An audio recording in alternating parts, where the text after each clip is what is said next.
मैं विकास चंद्र श्रीवास्तव आप सभी का अभिनंदन करता हूं डीएसपी की पाठशाला में। आज के पाठ में हम लोग देखते हैं क्या पढ़ेंगे।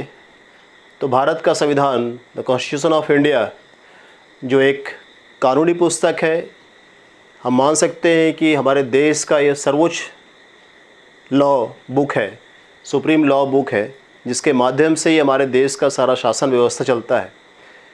हमारे देश में जितने भी लॉ हैं, चाहे वो क्रिमिनल लॉ होंगे, चाहे वो सिविल लॉ होंगे, वो सभी लॉ इस पुस्तक के बेसिस के आधार पर ही सुसंगत माने जाएंगे। यदि वो लॉ इसको वायलेट करते हैं, इसका उल्लंघन करते हैं, तो ये माना जाएगा कि वो लॉ जो है वो इनकंसिस्टेंट है, असंगत है, जैसा हमारे संविधान के अनुच्छेद 13 में भी दिया हुआ है। तो देखते हैं, हमारा संविधान भारतीय राज्य व्यवस्था का मुख्य स्रोत है। भारत का संविधान विश्व की सबसे बड़ी लिखित संविधान है। यह संविधान एक मध्यम मार्ग को लेके चलता है, एक मिश्रण है रिजिडिटी एंड फ्लेक्सिबिलिटी का। यह संविधान जहां हमें अधिकारों से लैस करता है, वही हमें अपने कर्तव्यों का बोध भी कराता है। यह संविधान पूरे केंद्र, राज्य और गांवों की जो संपूर्ण शासन व्यवस्था है, इसमें हमारी क्या भागीदारी है, हम किस तरह से इस शासन व्यवस्था को चलाने में, इस शासन व्यवस्था को बनाने में किस तरह से जनता जनार्दन जो है वो काम करती है, यह संविधान हमें ये बताता है। यह संविधान हमें यह अधिकार देता है कि चुनावी महापर्व में शामिल होकर हम देश की विकास, देश की शासन व्यवस्था को एक देश दशा और एक दिशा दे सके। तो ये हुआ कि हम क्यों पढ़ना चाहिए, हमें पॉलिटी का ज्ञान क्यों होना चाहिए। क्योंकि भारत का संविधान जो है वो प्रत्येक नागरिक को या एक सम्मानपूर्ण, एक गरिमा के साथ, एक प्रतिष्ठा के साथ जीवन जीने का अधिकार देता है। साथ ही यह भी मूल मंत्र देता है कि वह जो है वो दूसरों को भी जियो। इसलिए मैंने लिखा है, जियो और जीने दो।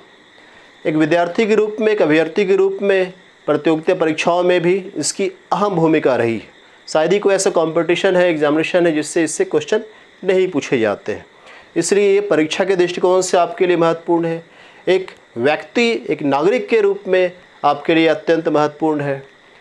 क्या पढ़ना है तो कैसे पढ़ेंगे। तो आपके लिए कॉम्पिटिटिव एग्जामिनेशन के लिए आपको स्टडी मटेरियल चाहिए, सोर्सेस चाहिए अध्ययन के लिए। तो सोर्सेस में सबसे पहले तो आप जिस परीक्षा की तैयारी कर रहे हो उसका सिलेबस आपके पास होना चाहिए। सिलेबस, पाठ्यक्रम हमें ये बताता है कि आपको एक सीमा में बंधा होना है, उसी परिसीमाओं में रहकर, उसी पेरिफेरम में रहकर आपको तैयारी करनी है।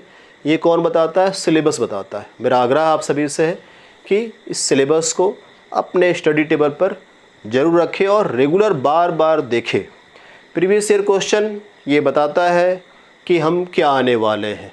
अगर हम पिछले 5 वर्षों के प्रश्नों को देख ले तो हमें ये आभास हो जाएगा, हम आकलन कर सकते हैं कि आगामी परीक्षा में क्या आने वाले हैं।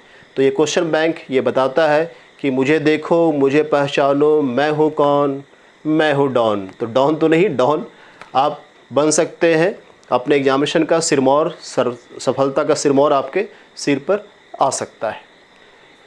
एनसीईआरटी आपका बेस बुक होना चाहिए। एनसीईआरटी के लिए मैंने लिखा है 9, 10, 11, 12, ये 5 बुक, 9, 10, 12 में 2 बुक आती है। ये 5 बुक को अपना आधार बनाए।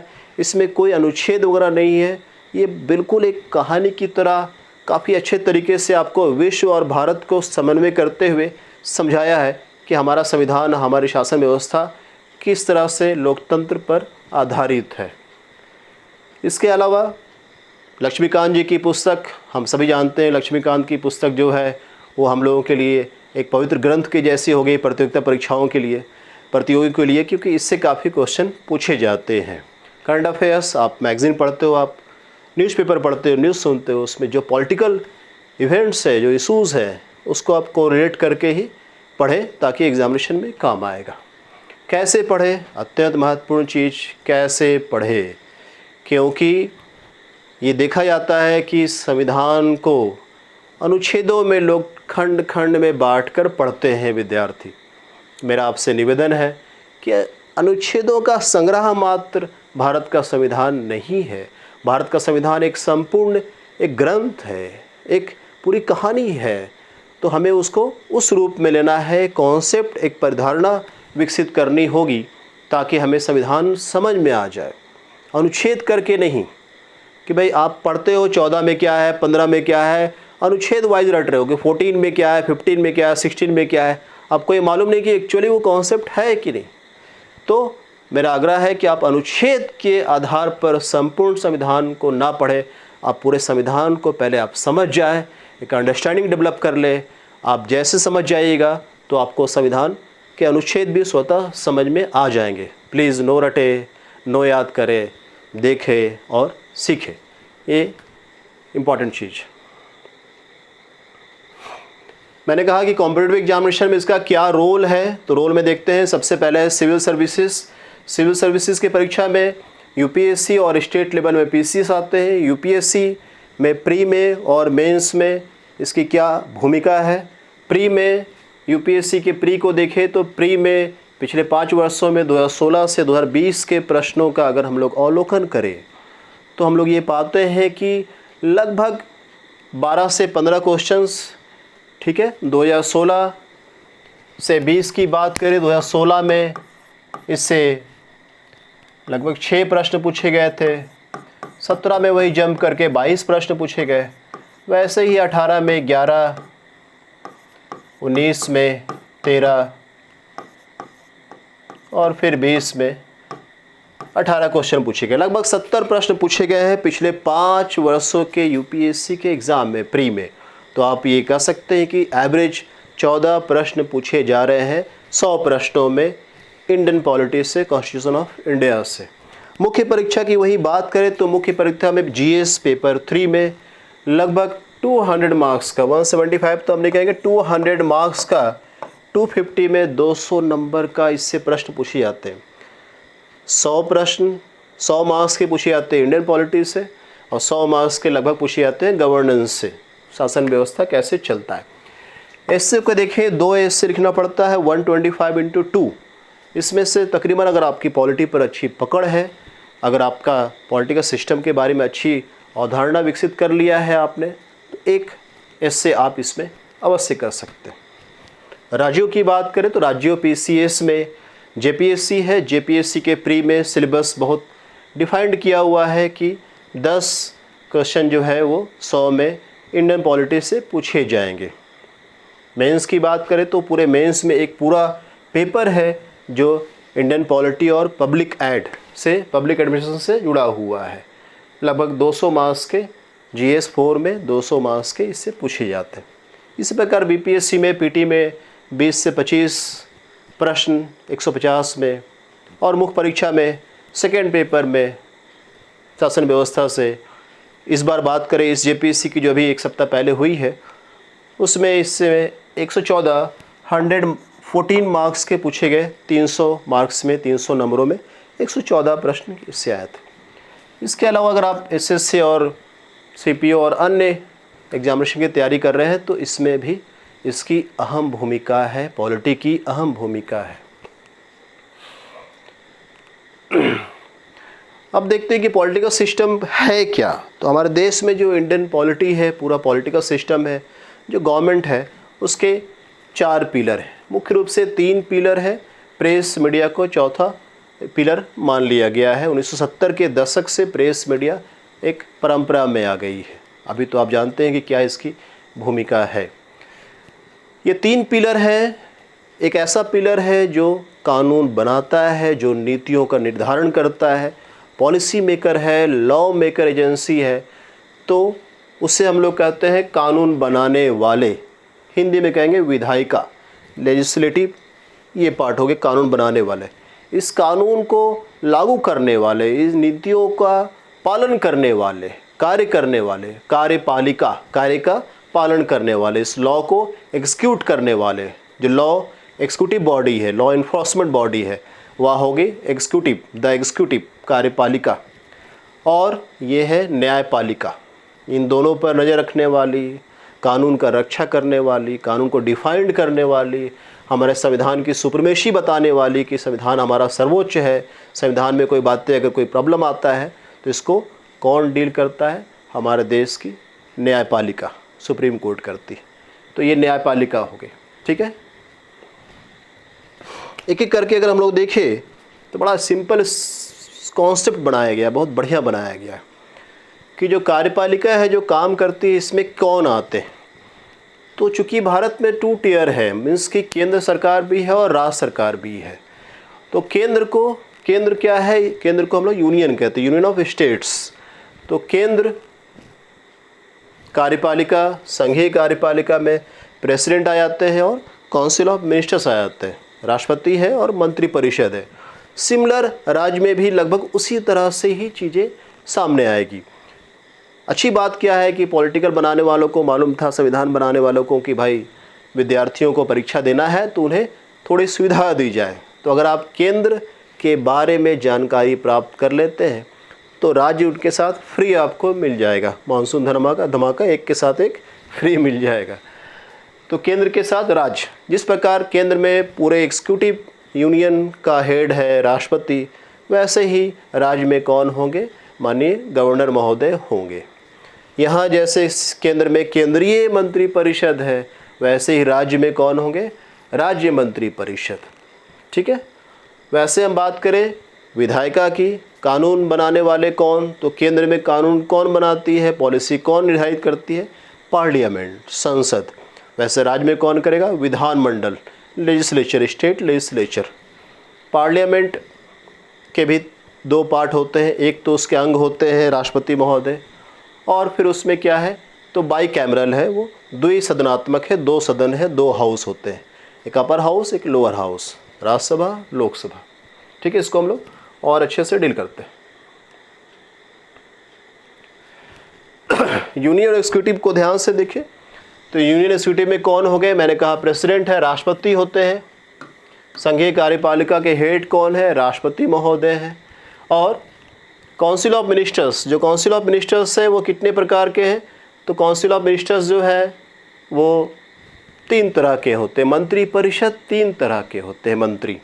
पहले ऐसे मंत्री हैं जो बड़े मंत्री हैं, बड़े बड़े विभागों के जो मंत्री हैं वो कैबिनेट मिनिस्टर कहलाते हैं, जिसके लिए हिंदी में वर्ड यूज़ करते हैं मंत्रिमंडल। जैसे मान ले एक्सटर्नल अफेयर मिनिस्टर हो गए, होम मिनिस्टर हो गए, फाइनेंस मिनिस्टर हो गए, एग्रीकल्चर मिनिस्टर हो गए। इनकी कुछ ऐसे मंत्री होते हैं जिनको इंडिपेंडेंट चार्ज मिला रहता है, वो किसी के अंडर में काम नहीं करते। उन्हें कहते हैं मिनिस्टर ऑफ स्टेट, राज्य मंत्री, स्वतंत्र प्रभार वाले, इंडिपेंडेंट चार्ज वाले, ठीक है। ये 1 नंबर में आते हैं, 2 नंबर में आते हैं। कुछ ऐसे मंत्री हैं जो बड़े मंत्रियों के बड़े विभाग के सहायक होते हैं, उनको वो असिस्ट करते हैं, उन्हें कहा जाता है मिनिस्टर ऑफ स्टेट्स, ठीक है। मान लें कि मिनिस्ट्री ऑफ होम अफेयर है, गृह मंत्रालय है, तो गृह मंत्रालय के साथ वर्तमान में 2 राज्य मंत्री भी होंगे, राज्य गृह मंत्री। तो ये मंत्रिमंडल है। इससे भी काफ़ी क्वेश्चन पूछे जाते हैं। मैं कहानी समझा रहा हूँ आपको क्या है कॉन्सेप्ट, इसी को डील करने का प्रयास किया गया है। पूरा सिस्टम क्या है? तो मान लें कि गृह मंत्री, गृह मंत्रालय है, मिनिस्ट्री ऑफ होम अफेयर्स, इसके हेड कौन होंगे? निश्चित तौर पर इसके हेड कौन होंगे? गृह मंत्री इसके हेड होंगे। और इसकी सहायता के लिए 2 मिनिस्ट्री ऑफ स्टेट, राज्य मंत्री भी 2 हैं, ठीक है। अब इस राज्य मंत्री के अंडर में, इस होम मिनिस्टर के अंडर में कई सेक्रेटरी, तो सबसे ऊंचे में कौन होंगे? होम सेक्रेटरी, गृह सचिव जो आईएएस होते हैं, सीनियर मोस्ट आईएएस होते हैं। उनके अंडर में कई और भी आईएएस पदाधिकारी गण होंगे, कई प्रकार के सेक्रेटरी, चाहे स्पेशल सेक्रेटरी हो, चाहे एसएस हो, चाहे एएस हो, कई सेक्रेटरी होते हैं। तो इस तरह से कई पार्ट इसके बनते जाते हैं। ये हज़ारों की संख्या में यहाँ पर फिर उसके नीचे में और पदाधिकारी, उसके नीचे और पदाधिकारी, एक कंप्लीट एक महकमा बन जाता है। इसी को आपको पब्लिक एडमिनिस्ट्रेशन में पढ़ना भी है। इसके बाद देखते हैं हम लोग संघीय विधायिका के बारे में। संघीय विधायिका जो है, जो कानून बनाने वाले लोग हैं, तो ये कानून बनाने वाले हैं, ठीक है। पार्लियामेंट, संसद, संसद का 2 पार्ट हो गया। पहला पार्ट है अपर हाउस, ठीक है। संसद बाई कैमरल है, ध्यान रखेंगे। उच्च सदन, निम्न सदन। उस सदन में क्या आता है? Rajya Sabha, house of states. और निम्न सदन में नीचे वाला जो मकान है, जो घर है, उसमें कौन आएगा? लोकसभा आते हैं, हाउस ऑफ पीपल, लोकसभा। संसद कैसे बनता है? संसद राष्ट्रपति, राज्यसभा, लोकसभा तीनों से मिलकर बनता है। ये प्रश्न पिछले जेपीएससी मेंस में आ भी चुका है, 2 नंबर में ये पूछा गया था। ठीक है, वैसे ही जिस तरह से आप पढ़ रहे हैं केंद्र राज्य, लगभग सेम हो गया, आपको कोई डिफरेंस बहुत नहीं है। जैसे इसे यहाँ पार्लियामेंट कहेंगे, यहाँ स्टेट लेजिस्लेचर कहेंगे, विधानमंडल, राज्य स्तरीय विधानमंडल। यहाँ भी 2 हाउस है, यहाँ भी 2 हाउस हो सकता है, यहाँ भी अपर हाउस है, यहाँ भी अपर हाउस हो सकता है, यहाँ लोअर हाउस, यहाँ लोअर हाउस। यहाँ जो अपर हाउस है वो क्या है? लेजिस्लेटिव काउंसिल, विधान परिषद है। और यहाँ जो लोअर हाउस है वो क्या है? विधानसभा। ठीक है, ठीक है। इसके मेंबर जो हम लोग कहते हैं कि वो MLC है, वैसे ही इसके मेंबर हम लोग कहते हैं MLA हैं। तो member of legislative council, member of legislative assembly. जैसा हम लोग जानते हैं कि पूरे देश में सभी राज्यों में विधान परिषद नहीं है, सिर्फ 6 ऐसे राज्य हैं जहां विधान परिषद है। तो 6 कौन कौन राज्य है? तो मैंने जस्ट एक लिखने का प्रयास किया है, 6 राज्यों को आप देख लें, 6 राज्य कौन कौन है। शॉर्टकट में आप इसको एक फॉर्मूला बना सकते हैं, बक मत, बक मत कर, बक मत। बिहार, यूपी, कर्नाटक, महाराष्ट्र, आंध्र प्रदेश और तेलंगाना। सबसे लेटेस्ट कौन बना है? तेलंगाना बना है। तो इस तरह से कॉन्सेप्ट है जिसको हम लोग देख रहे हैं क्या क्या है। सिमिलर वैसे ही है जुडिशरी, न्यायपालिका। न्यायपालिका में सबसे सर्वोच्च कितने हैं? तो हिंदुस्तान में कितने सर्वोच्च न्यायालय हैं? 5, 4 नहीं, एक ही है। तो पूरे भारत में एक ही सुप्रीम कोर्ट है जिसे हम लोग सर्वोच्च न्यायालय, अपेक्स कोर्ट भी कहते हैं, सबसे ऊपर है। उसके नीचे हाई कोर्ट्स हैं, लगभग राज्यों में हाई कोर्ट्स होते हैं। 28 + 8 36 हमारे देश में राज्य और केंद्र शासित प्रदेश है, लेकिन हाई कोर्ट की संख्या 25 है। तो राज्यों में जो हाई कोर्ट्स है वो हाई कोर्ट 2 तरह से है। मेट्रोपॉलिटन में जो हाई कोर्ट है उन्हें मेट्रोपॉलिटन कोर्ट्स कहते हैं। ठीक है, और इसके नीचे में आ रहा है मेट्रोपॉलिटन कोर्ट्स, और डिस्ट्रिक्ट में डिस्ट्रिक्ट एंड सेशन कोर्ट, जिला सत्र न्यायालय कहते हैं। जिला सत्र न्यायालय 2 तरह से हो सकते हैं, दीवानी मामलों को देखने वाले, सिविल क्रिमिनल फौजदारी मामलों को देखने वाले। जो क्रिमिनल कोर्ट है उस क्रिमिनल कोर्ट डिस्ट्रिक्ट कोर्ट के जो हेड होते हैं उन्हें कहते हैं PDJ, प्रिंसिपल डिस्ट्रिक्ट जज। उनकी सहायता के लिए कई ADJ, एडिशनल डिस्ट्रिक्ट जज भी होते हैं। क्रिमिनल कोर्ट की बात करें तो अगर हम बात करें सेशन कोर्ट, सत्र न्यायालय, डिस्ट्रिक्ट सत्र न्यायालय एक ही चीज़ है। सिविल में उसे डिस्ट्रिक्ट कोर्ट कहते हैं, क्रिमिनल में उसे सेशन कोर्ट कहते हैं। तो सेशन के कोर्ट के नीचे क्या आएगा? First class magistrate, first class judicial magistrate. उनके नीचे क्या आएगा? Second class judicial magistrate. First class judicial magistrate के हेड कौन है? CGM court, CGM chief judicial magistrate. और अगर सब डिवीज़न है तो वहाँ पर sub divisional JM junior magistrate भी होते हैं। तो ये जुडिशरी में इस तरह से पार्ट है जुडिशरी का।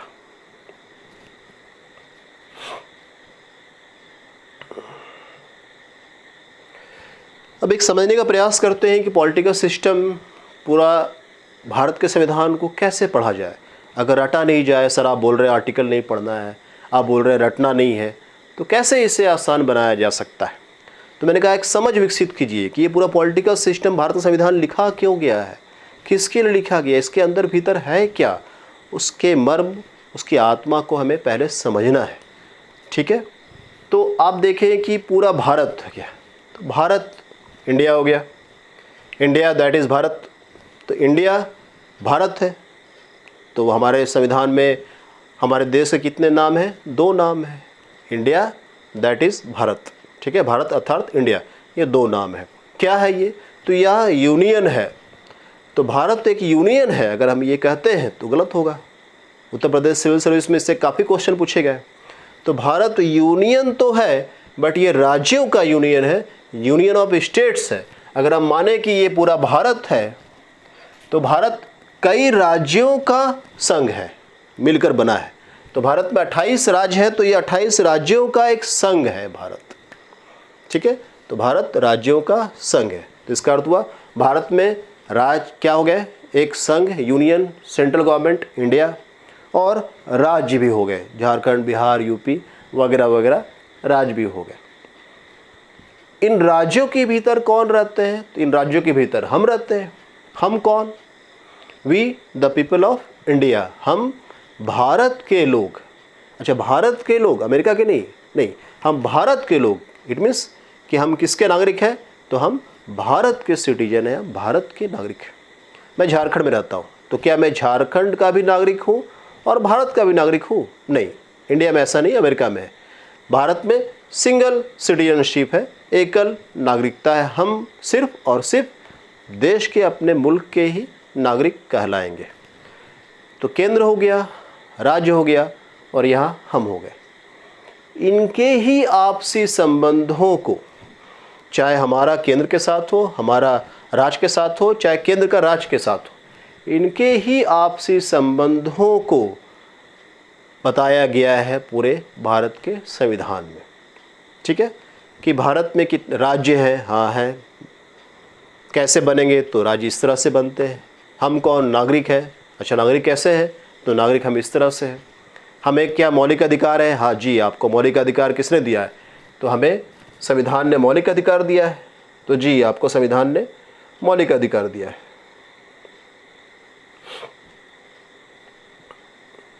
ठीक है, तो हमें मौलिक अधिकार प्राप्त है जी। तो ये हो गया हमारा देश का संविधान। इस संविधान ने हमें बहुत सारे मौलिक अधिकार प्राप्त किए, दिए हैं। वी मतलब citizen of India, citizen of India. ये इन्हें, यूनियन, केंद्र को, वैसे ही ये इन्हें, कौन? स्टेट्स को।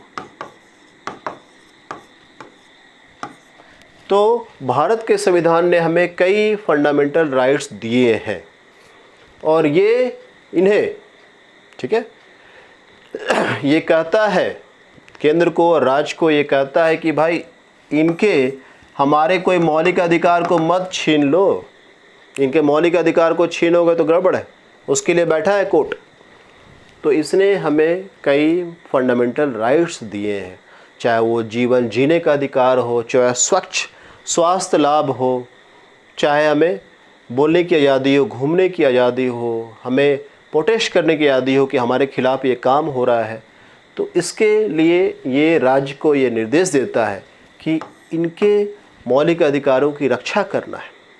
साथ ही साथ या इन राज्यों को ये भी निर्देश देते हैं कि भाई इनके कल्याण के बारे में सोचो। जितनी कल्याणकारी योजनाएं चलती है ना, वेलफेयर प्लान्स, वेलफेयर, वो सभी इनके द्वारा कहा गया है। इन्हीं महोदय ने कहा था।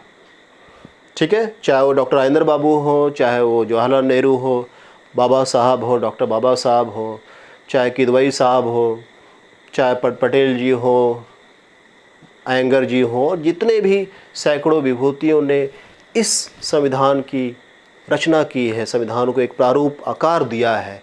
ये पवित्र ग्रंथ ही ये हमें अधिकार देता है। तो ये इन्हें कहता है कि इसके लिए, हमारे लिए कुछ कल्याणकारी कार्य करिए, हमारे लिए निःशुल्क शिक्षा, निःशुल्क स्वास्थ्य, हमें पर्याप्त स्वास्थ्य देने का कृपा कीजिए, पर्यावरण अच्छा हो, ये इन्हें निर्देश देता है।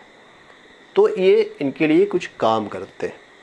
ठीक है, तो एक इम्पॉर्टेंट चीज़ है जिसको आपको समझना है। अगर ये हमें कुछ फंडामेंटल राइट्स अधिकार दे रहा है, तो ये हमें कहता है कि भाई कुछ काम भी तो करें आप, आपकी भी तो कुछ ड्यूटी बनती है। तो हमें कर्तव्य बोध भी कराता है। कौन? हमारे देश का संविधान हमें कर्तव्य बोध भी कराता है।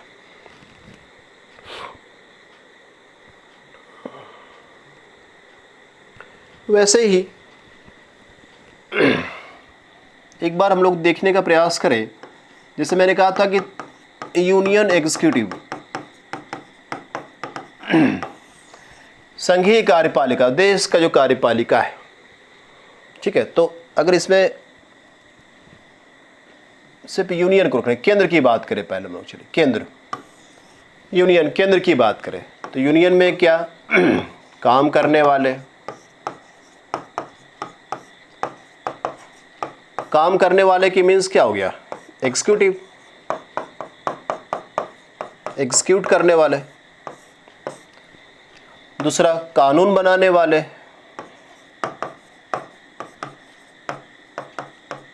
पॉलिसी मेकर, पॉलिसी बनाने वाले, क्या हो गया?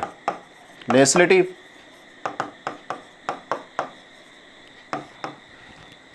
तीसरा, तो इसमें इन कानून की व्याख्या करने वाले, क्या हो गया? कानून की व्याख्या करने वाले, रक्षा करने वाले, जुडिशरी हो गए। न्यायपालिका। केंद्रीय स्तर पर बात कर हम करें तो पहले कौन है? एग्जीक्यूटिव, उसके बाद लेजिस्लेटिव, कार्यपालिका, विधायिका, न्यायपालिका। एग्जीक्यूटिव की बात करें तो मैंने कहा था केंद्र स्तर पर एग्जीक्यूटिव में क्या आएगा? माननीय राष्ट्रपति महोदय आएंगे और मंत्रियों का समूह आएगा, ग्रुप ऑफ मिनिस्टर्स।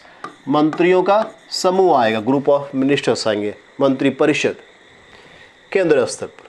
कानून बनाने की बात करें तो कौन आएगा? पार्लियामेंट आएगा। पार्लियामेंट में प्रेसिडेंट हो गए और 2 हाउस हो गया। जुडिशरी की बात करें तो यहाँ सिर्फ सुप्रीम कोर्ट आएंगे। हम लोग केंद्र की बात कर रहे हैं, सर्वोच्च। तो अभी हम लोग अपने देश की बात कर रहे हैं। अगला स्टेप अगर यूनियन की, आप इसे ध्यान से देखें तो मैंने कितनी सारी चीज़ें कह गई। पहला मैंने कहा कि राज्य, देश है, देश में राज्य है, पहला पार्ट। दूसरा मैंने कहा कि हम कौन? नागरिक हैं, दूसरा पार्ट। हमें क्या प्राप्त है? मौलिक अधिकार, थर्ड पार्ट। राज्यों को कुछ निर्देश दिया गया है हमारे संविधान बाबा द्वारा कि भाई इनके लिए कुछ कीजिए, चौथा पार्ट। हमें अधिकार के साथ कर्तव्य भी दिए गए हैं, 4A पार्ट। ये पूरा पार्ट पाँचवा अध्याय। जैसे ये यूनियन है वैसे ही सेम क्या हो सकता है? तो यूनियन के जैसा क्या हो सकता है? तो यूनियन के जैसा सेम स्टेट हो सकता है, राज्य। सेम चीज, कुछ नहीं बदलेगा, सेम होगा। राज्य, यहाँ भी आएगी कार्यपालिका, वहाँ राष्ट्रपति महोदय थे, यहाँ गवर्नर महोदय आएंगे। यहाँ भी आएगी कानून बनाने वाले, वहाँ संसद थे, यहाँ विधानमंडल आएंगे। यहाँ भी आएंगे कानून, वहाँ सर्वोच्च न्यायालय थे, यहाँ हाईकोर्ट आएंगे। और हाईकोर्ट के अंडर में और कई कोर्ट आएगा। हाईकोर्ट का तो पिरामिड आकार होता है।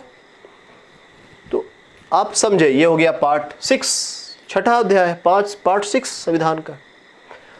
तो हम लोग एक एक करके रटते जाए कि पार्ट 1 डैश अनुच्छेद 1 से लेकर 4 तक है, पार्ट 2 5 से लेकर 11 तक है, पार्ट 3 भाई आप 12 से लेकर 35 तक है। तो ये आपको अभी नहीं करना है, पहले चीज़ों को समझ लेना है। आर्टिकल के आधार पर पूरी कहानी, पूरी केक मत बनाइए। चेरी नीचे रख दिया, उसके ऊपर केक बन रहा है। पहले आप केक बना लीजिए, फिर जितना सजाना हो, मोमबत्ती, जितना आप जो भी कैंडल, जो भी आपको लगाना है, चेरी बाद में सजाइए, तो केक सुंदर लगेगा, अच्छा लगेगा। ठीक है, तो इसके बाद से अगला टॉपिक हम लोग नेक्स्ट वीडियो में आएंगे। स्टार्ट करूँगा मैं पढ़ाना, आपको बहुत मन लगेगा, एकदम एंजॉय कीजिए। Thank you, thanks a lot. जय हिंद।